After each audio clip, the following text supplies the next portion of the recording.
All India Radio. Regional News Unit of All India Radio Chennai presents an interaction with students of International Studies of Women's Christian College Chennai about India's presidency in G20. In conversation with them, our news editor is Joy.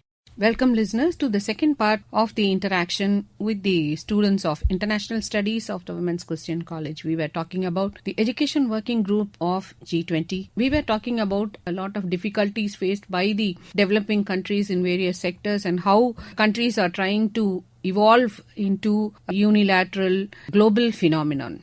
We are continuing the discussion with a question on startups. Talking about startups, it is quite a new concept which is grabbing the attention of the world. India has more than 90,000 startups according to the latest statistics.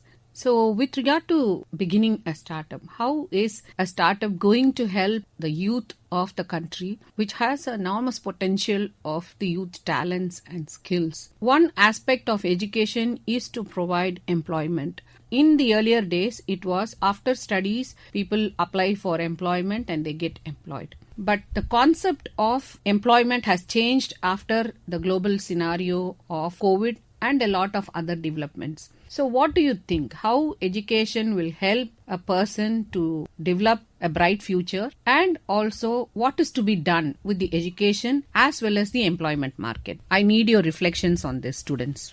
India has really developed in their technologies right now and with the startups as well. And right now, registered startups, it actually goes more than 40,000. It's a really large number. Almost 21 of them are unicorns, more than $1 billion. And so India's third largest tech sector hub right now in the world. And we should really focus on start off with the lower rungs, and we can adopt policies from other countries to help develop India and the other G20 nations. As times are changing in the modern world, technology is the order of the day, and financial technology has come in as a handy help during the season of COVID, where at a global level everything came to a standstill. But India was able to pursue the direction of growth because of financial technology. It was like a changeover from the normal way of life to a tech-dependent life. Everyone who was affected by COVID and who were not affected by COVID started using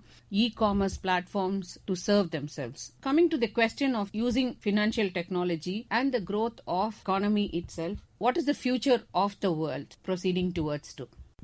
I'm Johanna. So the digital economy agenda is one thing that India is focusing on. I would like to say that we have witnessed a lot of successes with regard to technological databases. Like during the COVID pandemic, we had the CoWIN database that helped us with vaccination drives. And the Aadhaar card is another example of successful digitalization of data. And India has the potential to help other countries, the low income and the middle income countries, to replicate such databases and overcome these issues of the digital divide is what they call it. And right now, even we have workshops happening in India where technological leaders from other countries can come here and learn about these databases so that they can replicate it in their own countries. Modern day lifestyle demands a comfortable life and use of modern machines which make us comfortable. The use of air conditioner and a lot many other things which are keeping us comfortable, but it doesn't show us how it affects the environment. So coming to the question of climate change and environment, government is bringing a lot of initiatives to protect the environment,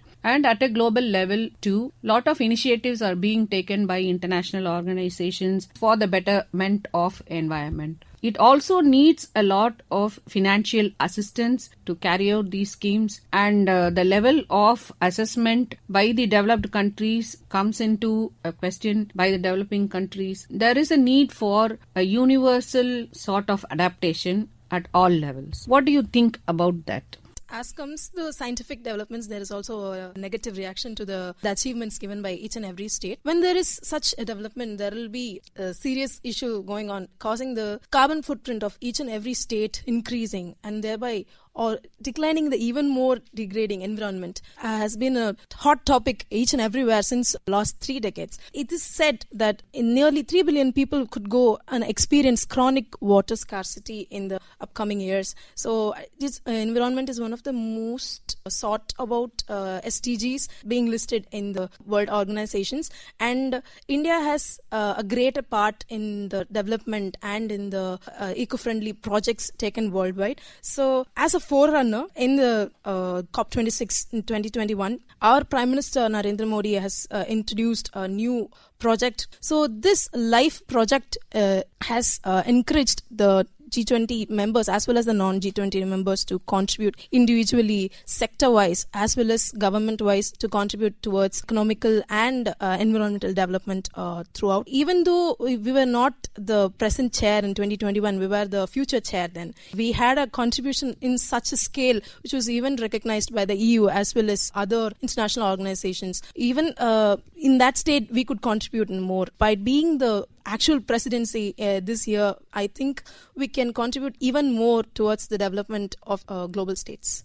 It is India's priority to check on anywhere. You could find that work on green development, on climate financing, and like she said, life, that is life for environment. That is behavior-based movement. That is, we have to change our lifestyle in order to accommodate and include all the living organisms, our traditional culture and how we have been worship the nature. And that's one of the examples we can put forward, that we are living with the environment inclusively with a diverse culture. France, UK and Argentina has already announced support to India in this global stage. India has also decided to establish a new disaster risk reduction. That's a new platform for G20 members to address the issues on climate change. So I think as a global leader, it's great for India to show its progress. Like you were telling, when it comes to a problem within a country or problem outside countries, it refers to a global reaction immediately. When it comes to the problem of Ukraine and Russia, every country in the world was in a way affected. India has been proactively engaging and appealing for peace and calm. In this scenario, not only controversies but also disease, the health issues which are affecting the developing countries are also in a way affecting the economy and affecting the growth of a country. So what do you think will be the solution to all these issues when it comes to affecting a common person living in the world? I'm Setu Lakshmi. I feel like the most common challenges faced all over the world is the recent happening of the Russia-Ukraine war. And I think India, as the current presidency of G20, can play a role in it. And there are various reasons why India could be regarded as a best mediator, because as India is a neutral player and also the leader of Global South, and it also has good relations with Moscow and the West, and the geopolitical aspirations, the successful diplomatic involvement earlier. I guess with all these reasons, I feel like India can play a role in it. Green transition is indeed a major agenda right now for India as a whole and the region, because the Ukraine-Russia crisis made us all realize how much we relied so much on these fossil fuels and how much we should actually be self-dependent, that we should actually transition more to green energy, to clean fuel. And that is indeed one of the major priorities that we should be having, and India is having, and can promote it through this presidency that it has. Students have put in their opinions and their suggestions and what they know about G20 and how it is going to help us in many ways. So let's hear from the Assistant Professor of International Studies. My name is Karishma Angela Vincent. I am Assistant Professor, International Studies Department from the Women's Christian College. I would like to conclude by giving the importance to the most important challenge which not only India as the leader but most of the G20 countries are facing, which is to deal with women empowerment and women's development, because as we speak about social inclusivity and when we speak about social security and climate change and health issues, food shortages, the direct recipients of these challenges or the bearers of these challenges unfortunately zeroes down to women and children the most. And unfortunately, again, India is also dealing as a legacy or as an, a century related issue of women's empowerment issues and developmental issues related to women. If I need to give an example from the recent COVID pandemic crisis, if we can take the example of poverty, we can take the example of health negligence. The brunt is always faced by a woman more, be it at home, be it in her workplace. If we have to take food shortage, for example, a woman is made to compromise first.